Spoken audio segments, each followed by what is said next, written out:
Hi, hello, and welcome to a new episode of Release. I'm so honored and grateful that you've taken the time to listen to what I have to say. Today I'm outside. You may hear some cars driving by in the background, but I don't think that the sound of them will bother you guys as much as it is currently bothering me. But it doesn't matter as long as you can hear what I'm saying. I am very ashamed of the world that we are currently living in. Actually, not even ashamed. I am enraged by the world that we are living in. By a world where people who are on their way, they're on the opposite side of lives. They are of their lives. They're on their way to the grave. These people who have no conception of what it means to truly exist in a society like ours is taking away rights that were never up for debate in the first place. For anybody who is a little bit confused about what I'm talking about, Roe versus Wade has been overturned. So in the U.S., the law protecting abortions was overturned by the Supreme Court. A lot of states have taken that up and they've started running with it. So some places like Texas, they've already put out fines for people that are quote unquote caught, or doctors that could possibly face up to life in prison for assisting a woman who no longer wants to be pregnant. I don't live in the U.S., but as a woman, someone who has a uterus, someone who is able to use their body as a vehicle for life, I have a lot to say about this. First of all, this is a global issue. The U.S. is one of the superpowers in the world. As a Canadian, we are very close. We can say, oh yeah, we can pat ourselves on the back. But that's turning a blind eye to the issues that also exist here. There are people who also want to take away and are fighting. People just like in the Supreme Court, they are fighting tooth and nail to be able to take away our freedom and our rights to our bodies. If it happens in the U.S., it can happen in Canada. It can happen absolutely anywhere. But I never thought that in 2022 I would be witness that the beginning of my adult years would be plagued with so much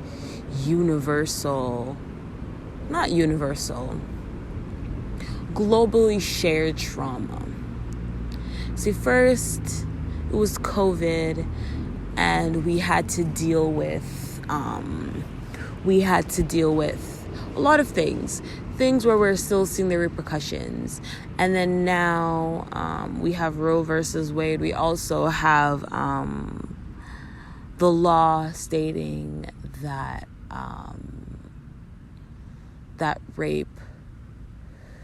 a rapist cannot be convicted if they can prove that they were at the point of inebriation when the acts took place. All of these things, I never thought that there would be a day where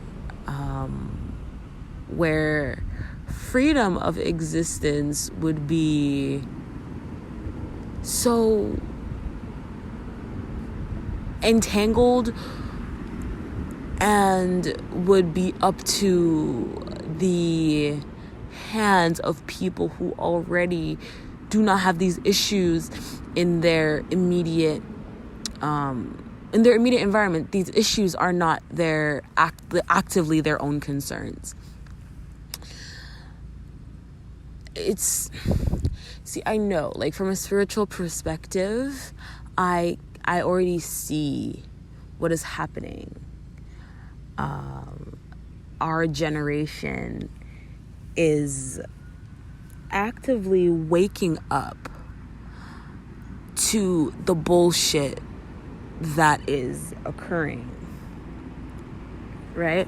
Our generation is seeing literally patterns being replayed, because right now, let's say a woman is found guilty of having an abortion. I don't even know how that court hearing would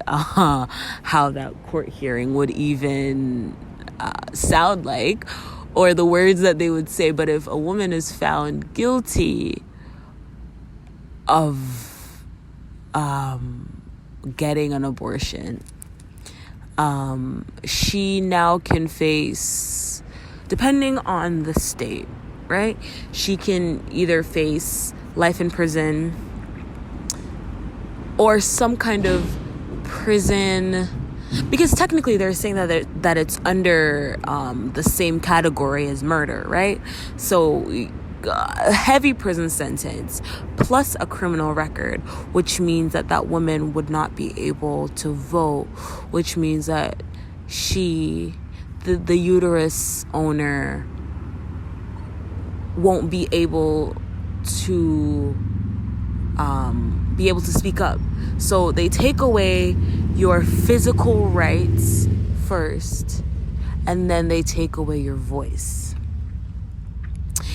It reminds me a lot of the way that the U.S. prison system began to overly incarcerate Black men, because after the abolition of slavery, segregation wasn't enough.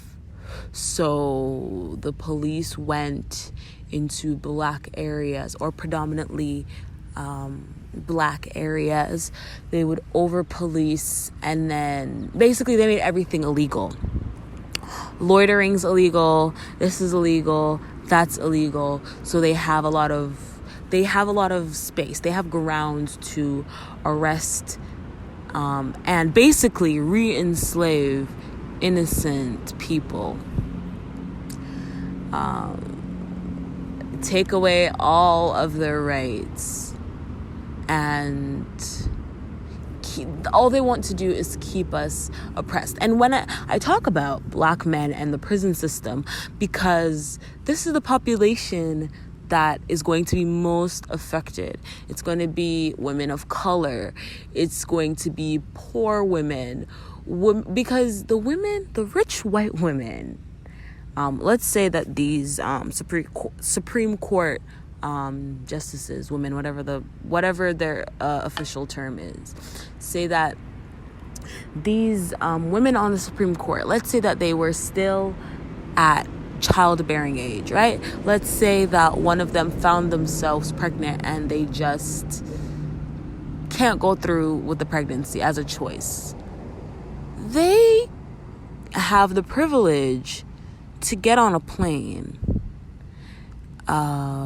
They have the privilege to drive across the border. They have the privilege to get things done secretly, privately, silently, and then they get to come back and live their lives. These laws were not put in place for the people that are actually struggling. It caught me off guard. It scared me.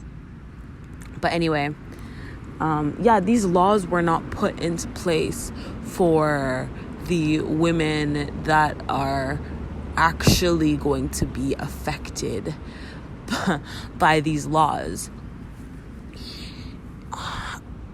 I don't even really have the right words. I keep trying to articulate all of my thoughts into a nice little script so I can offer it to you guys in the most polished way. But this is not that kind of podcast, and I no longer strive to be that kind of person. Yes, getting my thoughts together to be able to articulate myself clearly, so important. But the way that I want to exist in this world is completely authentic. And that means that I have to destroy my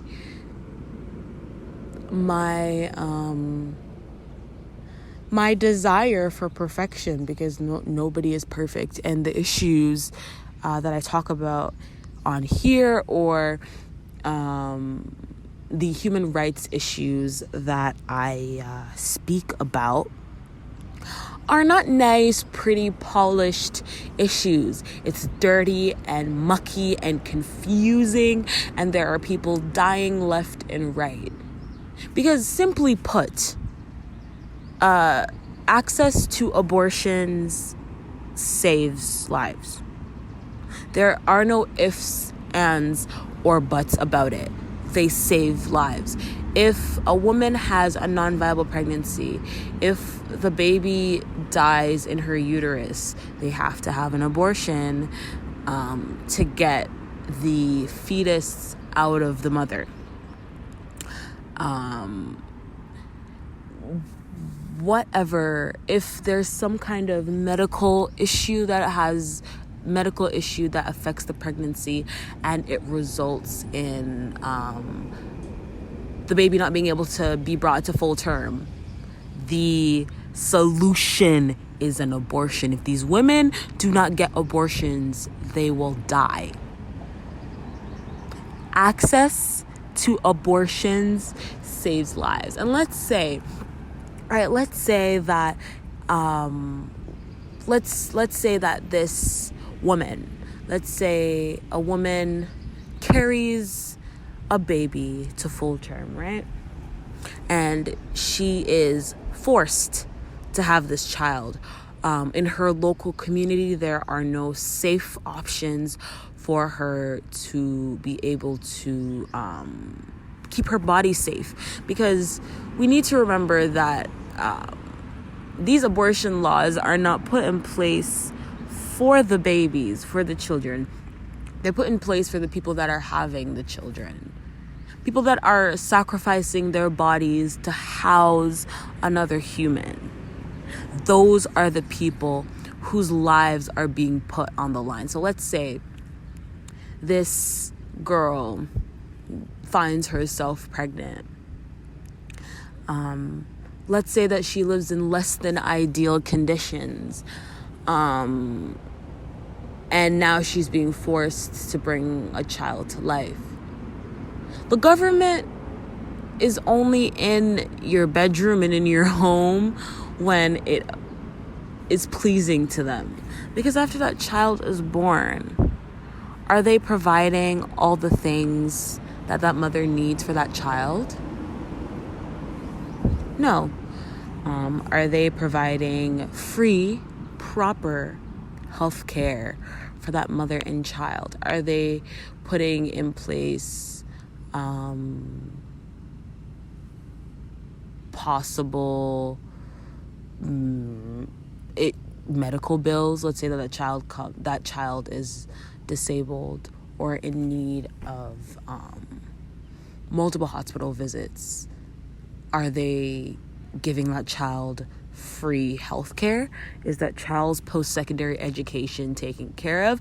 Are there free mental health services put into place? Are there free mental health services for the mother?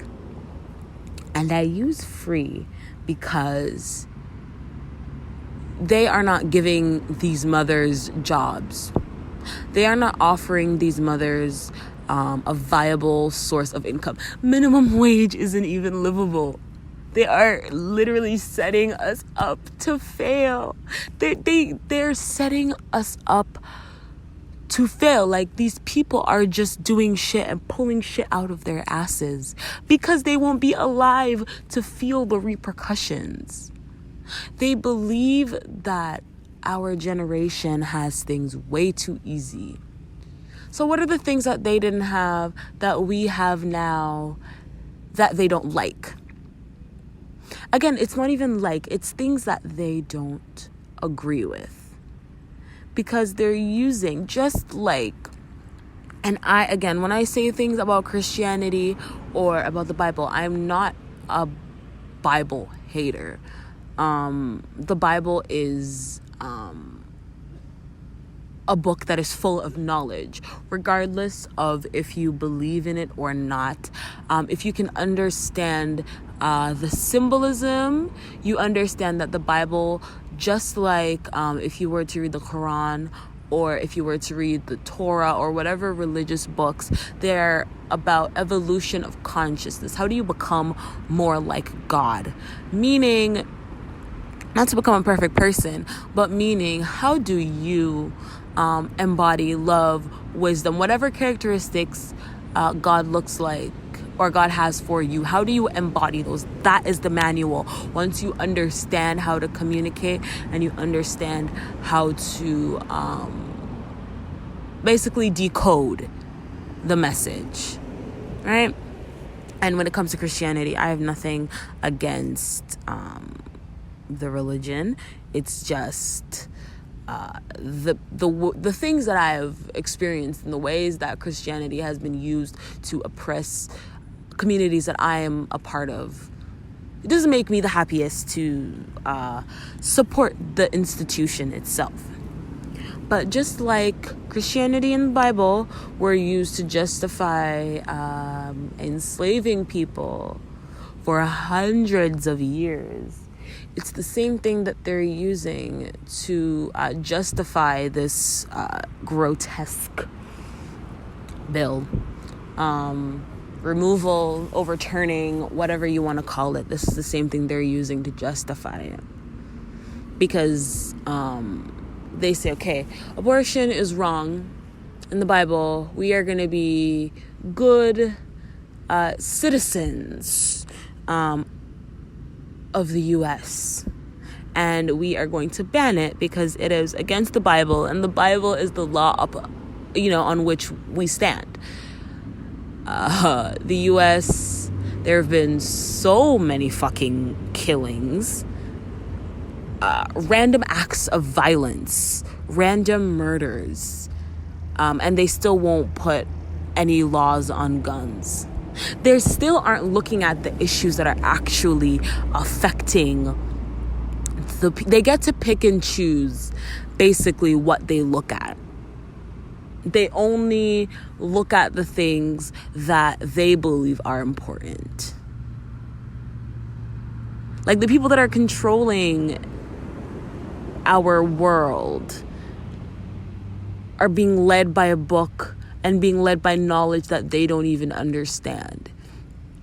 Because if this God that you believe in, this Bible that you seek to embody in your everyday life, why would it want women to suffer? Why would it want children to come into life suffering?